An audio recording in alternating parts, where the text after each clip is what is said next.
groovy. Projects and materials. In creating this program, and especially in the last couple of days where I've been thinking about how am I going to share all this information with people? There's so much that there's become quite a strong emphasis for me on, if you want to know more about how we teach, come to the workshops, like do upskill and then come back and watch upskill or do it again, or do it from a position where you're observing what language is she using, what body language or what movements or what sounds, and which was really helpful to read the other day, your book, your manuscript, and reading the bit that said, teach what you know, and then being like, we created the upskill intro, the construct 4-day course, we co-create the co-working space, and then creating space makers. I mean, we created space makers just out of the necessity to prepare this space and have shelves and storage. And then realizing, space making is a whole thing. It's a whole another level of learning. And so it's really enforced for me. It's really inspired me and reminded me that, we created all those workshops in a certain order for a certain reason, which has been cool. So this brings me on to this section, which is projects and materials. And when I think about projects, I think, whoa, like there's so much. Yeah. There's so much. Especially to the untrained who think that a woodworker knows how to build a house, how to turn a bowl, how to carve a spoon, how to make a sponge, honestly. And I built my own tiny house, and it was very challenging. And I've done the architecture, building, carpentry, joinery. Like I've done sourcing materials, making plans, designing stuff. And it's a very, very small, tiny house, and it's a rectangle that goes straight up and down with a curvy roof. It's nothing that's architecturally incredible. But I know, but people, when they think of projects, they think very complicated often. They don't realise how much time goes into it. Yeah, and I think then they burn out and feel disappointed in themselves. Yes. Because they think, I watched a YouTube video about building tiny homes and I've watched 100 of them. So now I'm going to build a tiny home. And I've been saying to people, but some stuff you can't put in an operations manual, you've got to feel it. Great, so here's an operations manual for a car, how to drive a car. If you read that, can you drive a car? No, you've got to get your L's, try some reverse parallel. You've got to try it and also make a mistake. You've got to practice it, to feel it, to know it. And that's definitely a place that I come from with the projects, so much so that in the first workshop in Upskill, there is no project. Here's a piece of wood.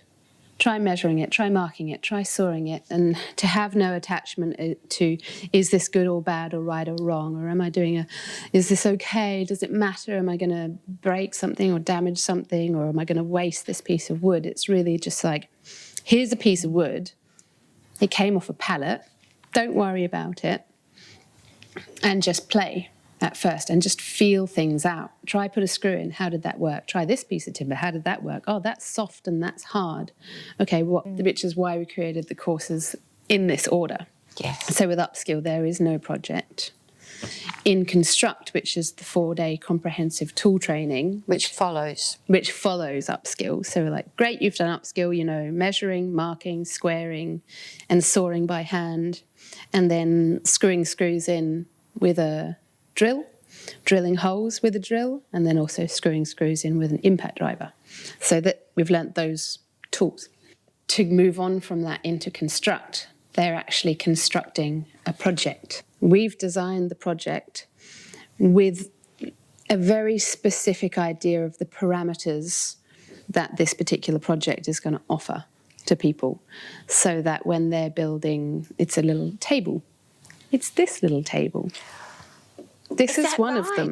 Oh. And And the idea is great, we're going to have a frame, and when you screw the timbers onto the frame, we're also playing with how do you get equal gaps between the timbers. Oh, that's just like when you're doing decking.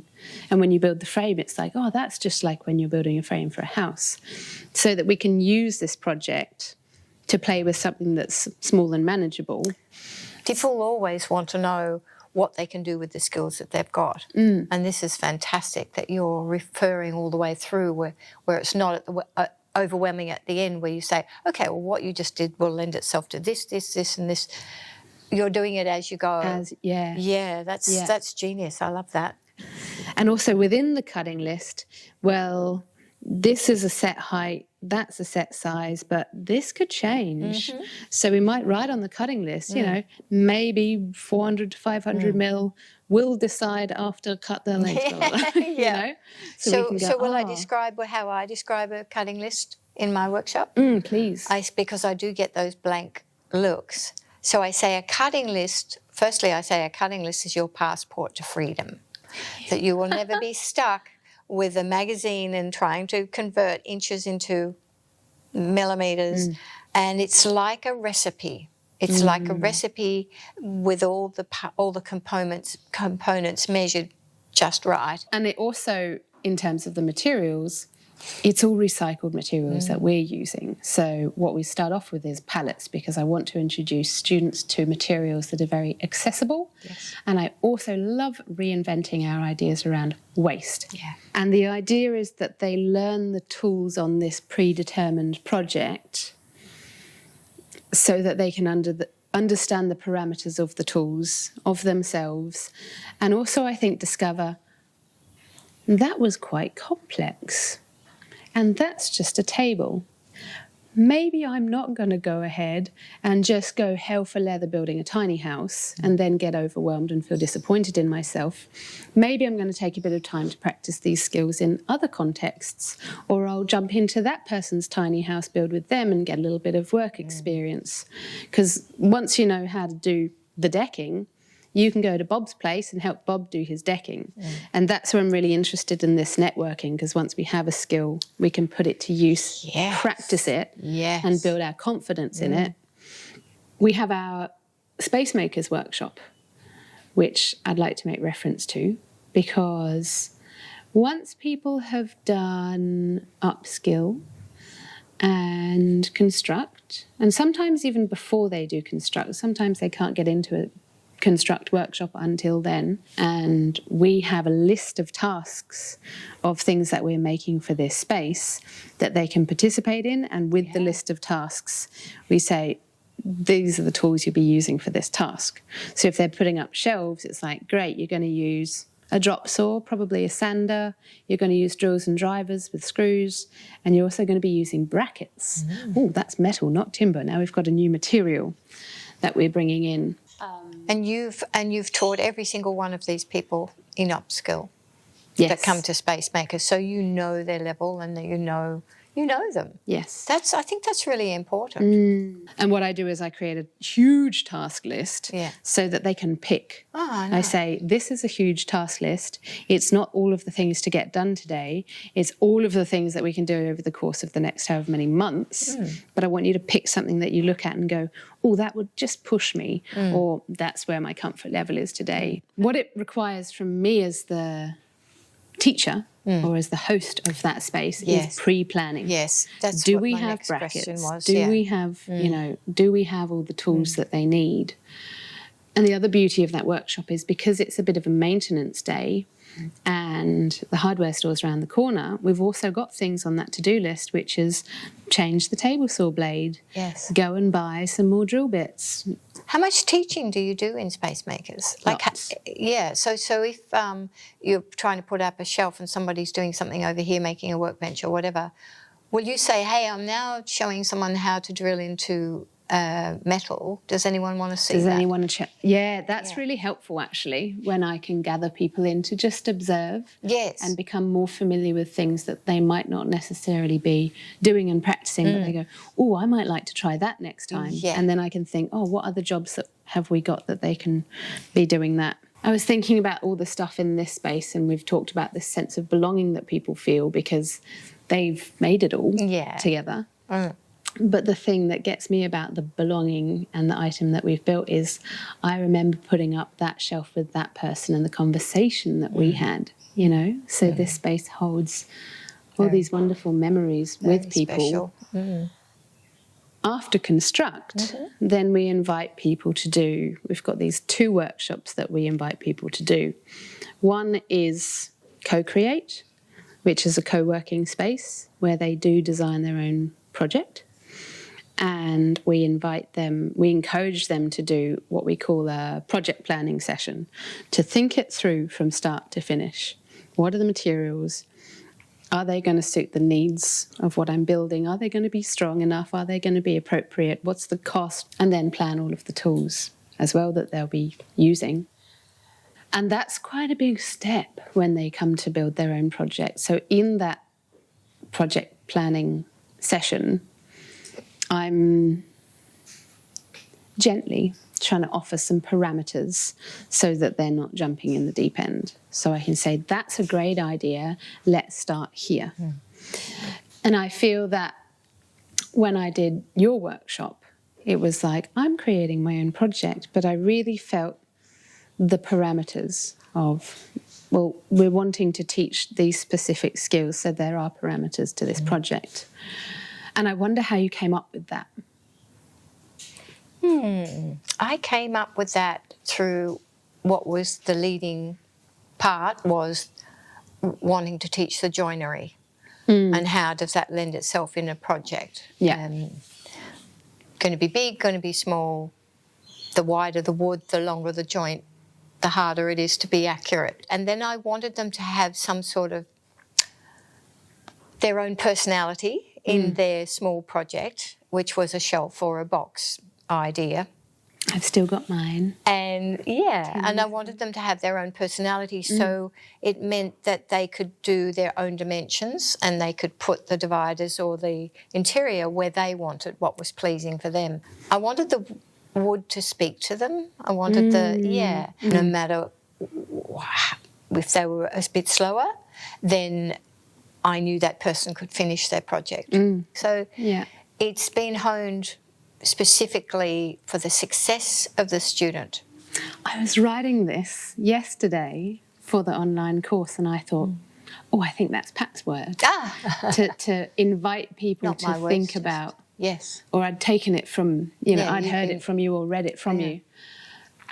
To that how you, as the teacher, the leader, the facilitator, what you invite people to participate in can be quite important in the process to leading them to success, which is really where I wanted to come from with this. So I think about the parameters to leading your students to success, and it pops to mind that there could be an opportunity in that project planning for people who are thinking to run their own workshop. We could offer to them a project planning session where they're saying, I'm thinking of running this workshop, and we could pick apart those parameters with them, which I think could be really handy for them to have someone to bounce off. Putting the time into this planning means that when you're doing it, you're going, I did all the planning. Now I'm just going to follow step 1 to 10. And it just feels really cruisy, and it's almost like, it's like being part of a production line. And our projects often lend themselves to what materials are available. Yes. So this is a whole thing. It's a whole thing of not. It's kind of like, I say to myself, when I feel like I've done some really good stuff and I have good karma, I'm going to go hunt for some free materials, or I'm going to look around on Marketplace, or I'm going to put a shout out. And I mean, the benefit now that to shedding being more well known is I can put a call out and it goes further, and people will say, I've got this, that, or the other. What sort of things might you be looking for? So when we built these acoustic panels, we had, for a start, we had the acoustic panels donated, which is this piece of plywood with foam. But the plywood, we're hanging it from the ceiling from 4 points. So it's like, it's going to be quite droopy. So we needed some framing, and found someone who was going to take some to the tip. and somebody, Nerida, called up, hey, I've run into this bloke on the street of Mullum and he's going to be taking this timber to the tip. He can meet you in the shed at 10 minutes. And I was like, I'll be there. Done. And then when we were hanging them, we were like, oh my God, the foam's falling off. So we were like, oh, we need stretchy fabric, weird stuff that I thought, no one's going to have this. And then jumped on Facebook, unconditional giving and receiving. Hey, we need this stretchy fabric for this job. Even these colours would be good. And the 3 people who responded were people that I knew, but I'd never think to reach out to them. And so this, by the nature of choosing to use recycled materials and needing to reach out to the community, or using that as an opportunity, to utilise the community that's there supporting this thing that we're doing, it's meant that we have all sorts of things. I mean, everything around here is donated. There's a lot of stuff in here that you donated. Did I? Yeah. There's Go me. the bench top, all sorts of stuff. Tools and materials and all sorts of things. And so it's beautiful and it's so diverse. And it also invites there's this ease to using recycled materials, because it, with the pallet timbers, we say if you cut the wrong line, you just take another timber off another pallet that we pick up off the side of the road somewhere else. So there's this ease to using those materials. And there are slightly different parameters to using those materials, because sometimes our timbers have nails sticking out of them. So in this workshop, whenever you use the drop saw and you're going to do the cut, we're just going to add one tiny step where you go, just going to check if there are some spiky little nails or some nail holes that I need to check and maybe punch something out of with a hole punch before making that cut. So, and of course, recycled materials have often been used before, so they might be warped and twisted and bent and all over the place, which, to just put another slat on or backing on a tool wall might be okay. But then there's this really strong invitation to think about what is the context of what you're trying to make here. You know, if you're trying to have water run to the draining point of a sink and then your sink's going that way or your bench top's going that way, totally not okay. Yeah. But so and I think that's helpful for people, because they're trying to work in these sort of real life contexts of their own space, which I think is where Space Makers is so handy, because this is a real space. We're making real things to use for this real space. And they also get to look at all the things in this space as inspiration for what they might like to build. And they also get to look at the details of the things and go, oh yeah, that's not cut square. But when I stand 2 meters away and it's a degree off, it doesn't matter. Or this thing's going to get covered up by that thing. Yes. I know a lot of van fit out stuff and people are doing the the initial internal lining, and they're going, oh, it's not meeting straight and square and perfect. And I'm like, you're going to have a bed there and a set of drawers. You're not even going to see the bottom 4 slats of this thing. So it's like we love to work to perfection because it feels good to strive for that and to bring our focus to that. But there's a lot of, it doesn't matter very much. And things are cut wobbly and a bit all over the place. And that's fine. It adds character. It feels important to make reference to non-toxic materials. So with pallets have an identification system that they should have an identification system. If you don't see an ID stamp, it's usually burnt into them, then it might be a homemade job. So with pallets, basically, everything I'm going to say about it, the thing to remember is if it says MB, don't use it, because MB means it's been treated with methyl bromide. There are other parameters to it, like is it painted or what has it been carrying? And I think about, these parameters where I say to people, we have different parameters around all sorts of things. You might be like, I'm only going to eat organic food, or I'm totally happy to go to the local shop and buy something from the supermarket.